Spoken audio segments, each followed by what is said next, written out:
You're listening to Business Stories with Ryan Arcaracci, where I speak to business professionals from all walks of life. Thanks for listening, and let's get to it. Hey, everybody, it's Ryan here. Welcome back to the Business Stories podcast. And as always, I'm talking to business professionals and entrepreneurs. I really want to talk today about, how the world is changing. And if you're working, you're in a situation where you're looking to create opportunities for yourself in the business world, now may be the perfect time to do it. My guest today is Matt Frentheway with Learn to Franchise. He is a franchise consultant, and he's been in the franchising world for quite some time. And he's here to talk about franchising and why franchising may be an opportunity for people listening out there. So Matt, thank you for being here. Tell us a little bit about your background. You've been in the franchising world for a while. Explain to us your story and your background in this. Sure thing. Thanks for having me on, Ryan. I'm happy to be here. My background, I've been an entrepreneur for ever since I got out of college, so close to 30 years. I started out being self-employed. So I guess you could call that entrepreneurship, but, owning my own job, just me being a one-man show in different industries. And then later, probably about 15 years ago, I learned how to scale my business and kind of step outside of doing the day-to-day operations, limiting my time to 10 hours per week. And so that really turned me on to franchising. Around that time, I scaled one business outside of franchising to that level.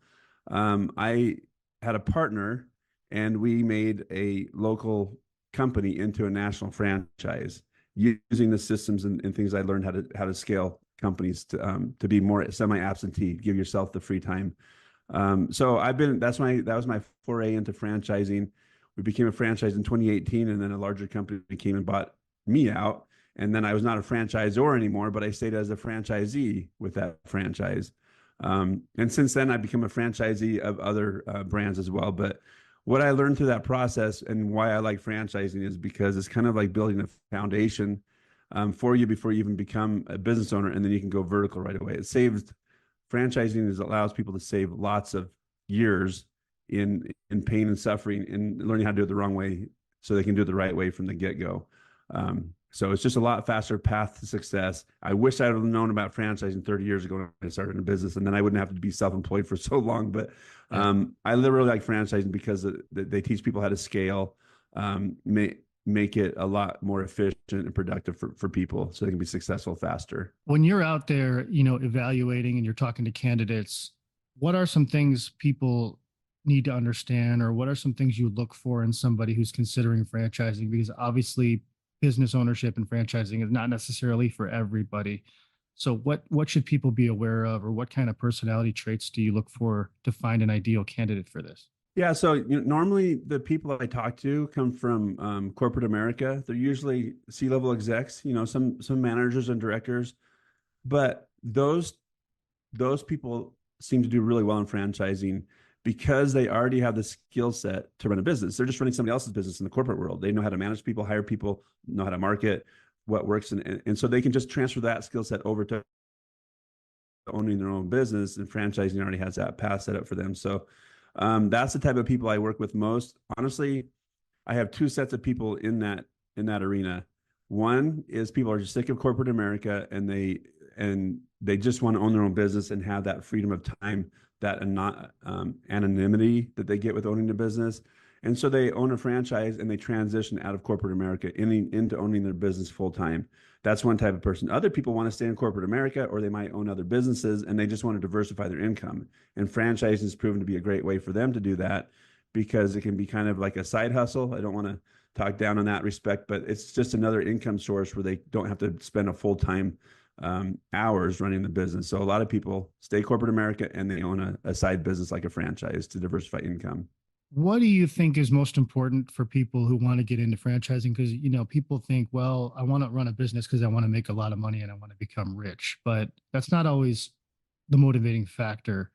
It seems like these days, and if you look at the current climate in employment, do you feel like people are really concerned with having more time with family, watching their kids grow up, being able to go on vacations and just have those moments where sometimes you're working for a company and you're working 12 hours a day or you're working on the weekends, and there's a more of a demand on you, and that's taken away from your family life. So what do you feel like people value when they look into franchise ownership? What outside of money, I'd say, is it a large part time and having freedom?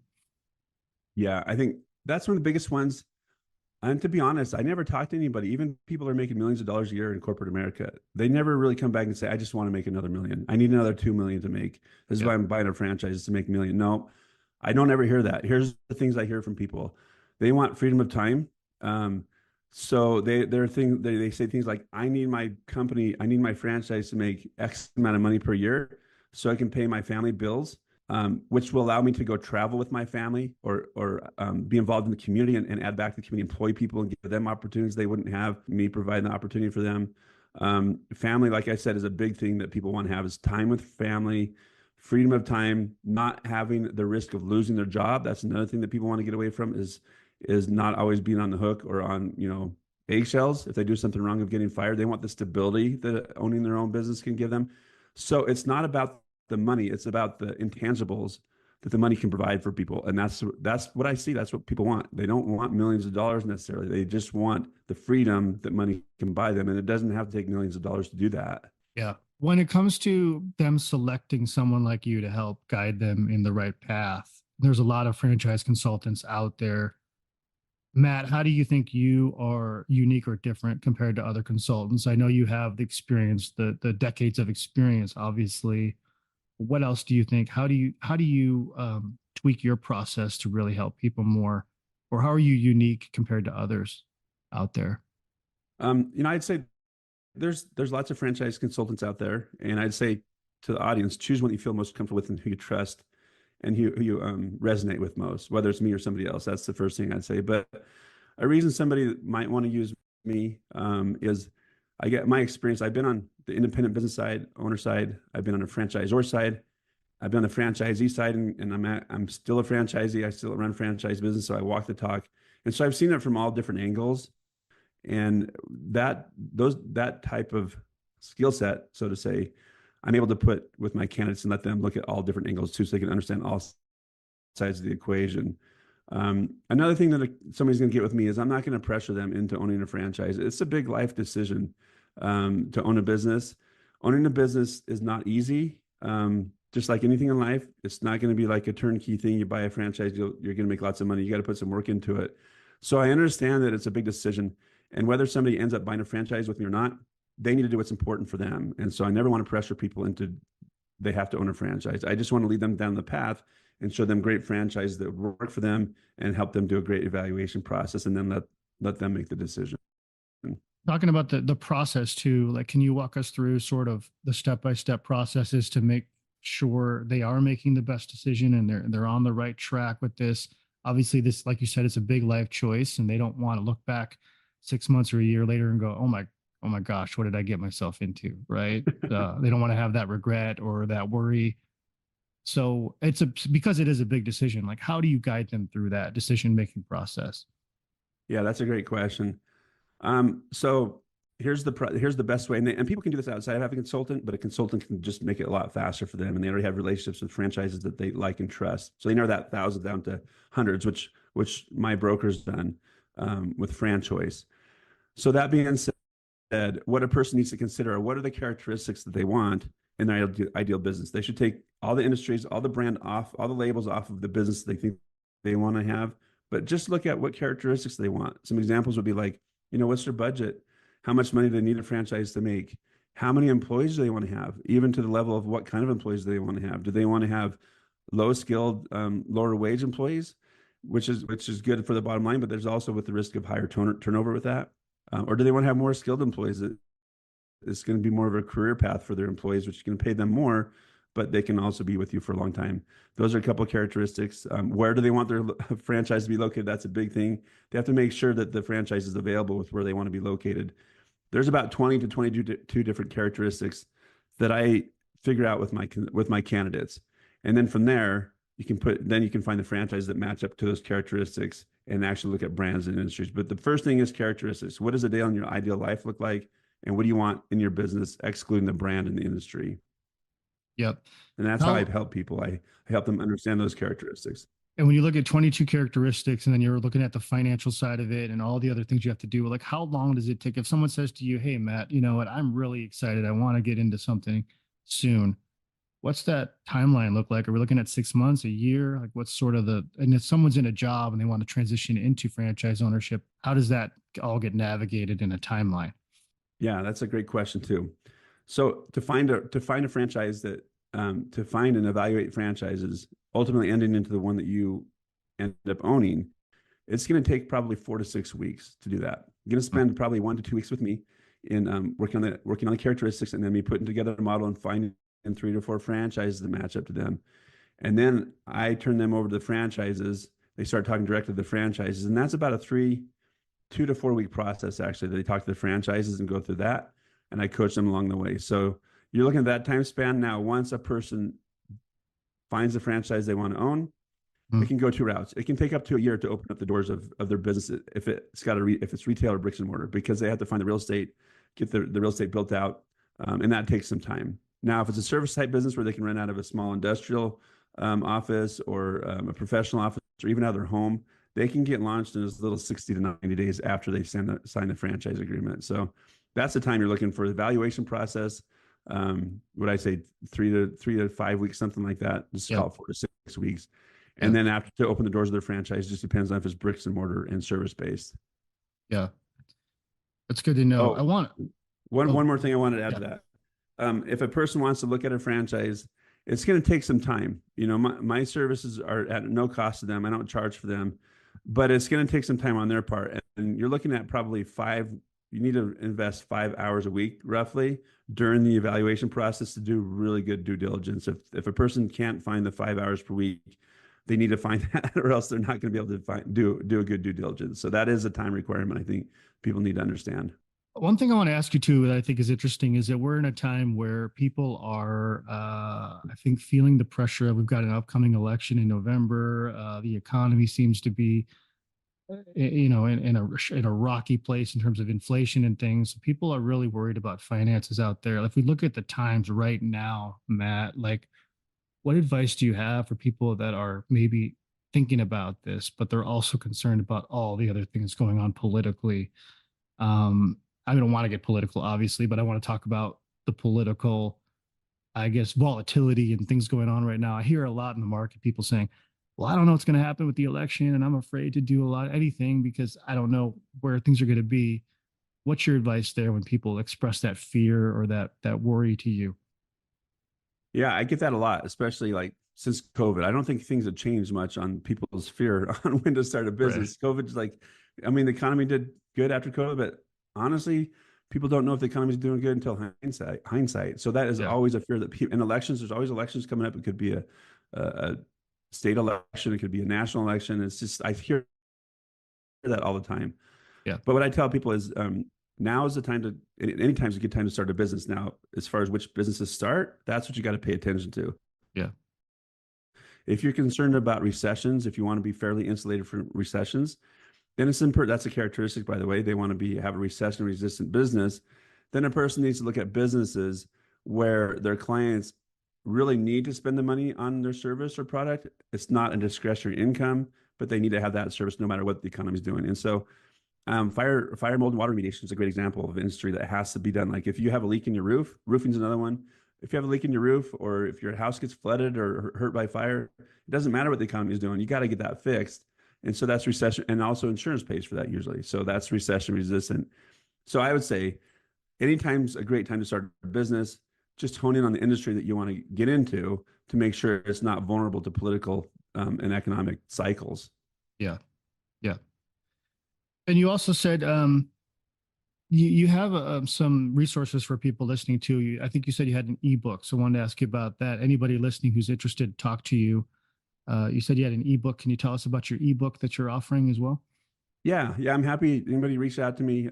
We'll put my email address in the podcast. But I have written an ebook on my perspective on what the most successful industries are in franchising right now, and some examples of brands and companies within those industries. I will say, if food service is one industry I don't work in a whole lot, It can be expensive, competitive, risky. It takes a special type of person to be successful in that industry. So it's probably not going to talk about food or quick serve restaurants in that book, but we'll be talking about other industries like automotive, healthcare, senior care, child enrichment, things like that. But I'm happy to provide that ebook free of charge for anybody that asks for it. That's great. I want to segue too into talking about Clienttether, which if people are listening don't know what Clienttether is, it's a sales automation tool designed for franchisors, franchisees, as well as consultants like yourself, Matt. Obviously, there's a ton of tools out there, and people look at, I mean, they get bombarded with salespeople, emails, marketing from sales tools out there. Everybody in business gets these, myself, you included, we all get bombarded. When we talk about Clienttether as a tool, what was your reason why you wanted to select Clienttether for your business? And tell us a little bit about your experience with it, if you can. Yeah, I've experienced lots of other CRMs, and Clienttether, number one, was to me it had the best value, meaning for the price, it gave me the most features. Also, it was just like easy, like intuitive, really easy for me to use. So that's the reason I originally chose Clienttether. Now, why have I stuck with Clienttether for about 5 years now? It's because of the ease of use and the value. But there's some features on it that I just really, really enjoy that have made me a lot more efficient and productive. One of the features that Clienttether has is you can set up emails or texts to go out at a later date. We call it a delayed text or delayed email. So let's say, for example, I'm talking to a candidate right now, and they say, "Hey, I'm interested, but I need to talk to my wife and see if this is something that she wants to do as well. I'll get back to you next week, or contact me next week." Well, a lot of times people just write that on their task list or their CRM to do it on their to-do list to pop up next week to remind them to do it. And Clienttether has that feature, but I go one step further with what they have. I set up a delayed text right after our phone call that says, "Hey, Mr. Candidate, I know you need to talk to your wife. I enjoyed our conversation last week. Which direction do you want to go?" Set that up now, goes out next week. I just set it and forget it. And then, I capture a lot of people. I don't miss follow-ups because of that delayed email and texting feature. That's great. I mean, do you have any particular scenarios where like Clienttether really enabled your success with somebody or in the process to help move things along? I think I always ask about strategy because I know everybody has sales tools out there and CRM systems in business, but I think very few of them have a good strategy to be effective with it, which is why they kind of maybe jump from system to system because they don't quite have their strategy nailed down. So can you tell us like some examples of how you utilized it to really improve your strategy and find more success? Yeah, two things. Number one, I use Clienttether for my candidates once they get into my pipeline. And when I say they get in my pipeline, it's after I've had one conversation with them, one live conversation with them. That's when I put them in my pipeline. That's when I put them in my Clienttether software and work with them from there. As far as my lead generation and getting people to engage with me, I've used other email automations like, Keep, MailChimp. There's lots of different ones out there, but I never move my pipeline. I never move my pipeline to a different CRM. I keep Clienttether consistent because that's where the gold is mine, basically, once they get in the pipeline. So anyways, my point is I do use other email automations and engagement automations, but once in their pipeline, it's important for me to keep Clienttether to keep those notes and the features I want. So that being said, when I talk to a candidate, sometimes they say, I want to do a franchise, but I don't want to do it right now. The timing's not right. And just because somebody says not now doesn't mean not ever. And so I will put a delayed text in. They tell me get back to them in 6 months. I put a delayed text in right after the conversation in December, January. "Hey, hope you had a great new year. How does timing look now to start looking at franchises?" And I don't lose people. I get people re-engaging because of that delayed text, and I'm on top of it on the proactive side. Yeah. I think Matt, there's a lot of franchise consultants out there, but there's very few that stand out as above the rest in terms of just their success every year, and they're continuing to be more successful. I think you're one of those that really stand out as far as being more. I don't want to say successful, but just you get you have a process and a system down that's really working well for you.